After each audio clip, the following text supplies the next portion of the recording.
अब हमसे कई लोग कहने लगे कि महाराज आप कहते हो भागवत सुनने से मोक्ष होता है, कथा सुनने के बाद 7वें दिन हमारे घर तो नहीं आया विमान।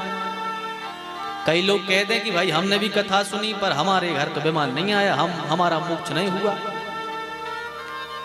अरे भैया, यदि श्रद्धा से सुनोगे तो निश्चित आपको भगवान के पार्षद लेने के लिए आएंगे। यदि 7 दिन आपने मन से भगवान की कथा सुन ली तो भागवत की तो ये गारंटी है कि भगवान आपको लेने आएंगे। पर पहले आप बताओ कि यदि भगवान के पार्षद आपके पास में आएगा और कहने लगे कि चलो भैया आपने भागवत सुनी थी, आपका मोक्ष हो गया, तो आप जाओगी? पहले आप भी तो निश्चित कर लो। कहे मैया हो, जैसे आपके पास भगवान के पार्षद आ जाए कहें चलो तो चली जाओ, कायक में लगी कि हमारे महाराज 2-3 मोड़ी मोड़ा है, तनब भी बड़े हो जाए, मोड़ा घड़वा पे भेज जाए, है मोड़ी को कन्यादान कर लें फिर चले हैं।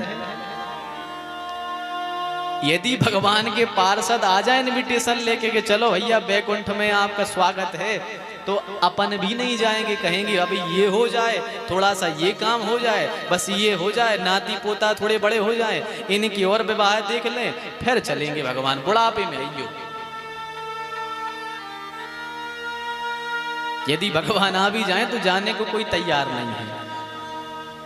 पर मोक्ष जीते जी मोक्ष हो जाता है उस व्यक्ति का जो भगवान की कथा को सुन लेता है। जीते जी मोक्ष कौन है, कैसे मिलता है जीते जी मोक्ष? मतलब आपने अपने परिवार से संबंध खत्म कर लिया, रहते तो परिवार में हो, ये नहीं कह रहा कि परिवार को छोड़ दो, परिवार को छुड़ाना नहीं है, रहो परिवार में, पर परिवार के होकर मत रहो, परिवार में ही रहो। क्योंकि यदि सोचोगे कि हम आज जंगल में चले जाएं, जंगल में जाकर भजन करेंगे, तो भैया आज तो जंगल भी नहीं बचे, जंगलों में 5 तो ठीक है 7 स्टार होटल बन गए, कहां जाओगे, जंगल ही नहीं बचा। तो घर में ही रहो पर घर से मुक्त रहो। कैसे? जैसे त्याग कहते किसे हैं? वैराग्य।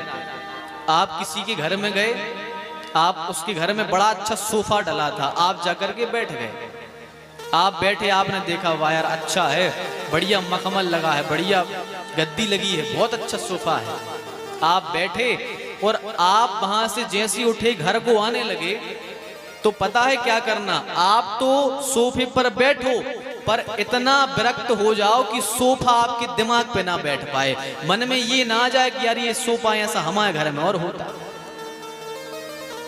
यही तो हम बंधे हैं संसार में। किसी के यहाँ गए, बढ़िया टीवी देखी, हाँ यार टीवी तो अच्छी है, यदि हमारे घर में और होती।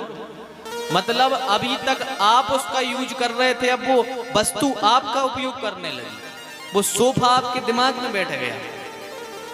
तो वैराग्य क्या है कि मन से हर एक चीजों को हम त्याग दें। उपयोग सबका करना है, त्यागना किसी को नहीं है। सोफे पर बैठो पर ऐसा ना हो कि सोफा आपके दिमाग में बैठ जाए, बस यही त्याग है, यही वैराग्य है।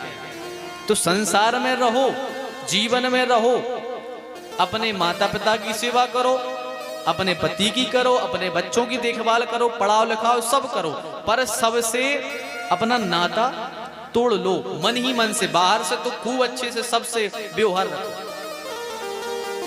क्योंकि संसारी मन की कीमत नहीं जानता। हम सब मन देते हैं कि